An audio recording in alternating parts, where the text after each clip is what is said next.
কি সুন্দর সজনে ফুল হয়েছে দেখেছো? থোকা থোকা সজনে ফুল, গাছ ভর্তি একবারে। গাছটা ছোট্ট কিন্তু সজনে ফুলে ভরা। এই দেখো কত সুন্দর সজনে ফুল, না সাদা ফটফট করছে ফুলগুলো। কত আনন্দ লাগছে দেখে, একটা আলাদাই ইমেজ।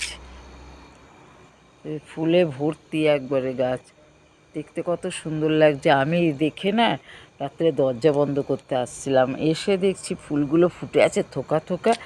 এত সুন্দর লাগছে কি বলবো আমাদেরকে। দেখো খুব সুন্দর লাগছে, তোমরা দেখো, তোমরা দেখতে পাচ্ছ? দেখো এইটাই সিজন, এই সময় সজনে ফুল ভাজা, সজনে ফুলের রান্না খেতে খুব ভালো লাগে। সজনে ফুলের বড়া কে কে ভালোবাসো আমাকে ফোন করে জানাবে তোমরা। আচ্ছা, আমি ঠান্ডা লাগছে, আমি আর ভিডিও করতে পারছি না, যাই। তোমরা থাকো, ভালো থেকো, গুড নাইট।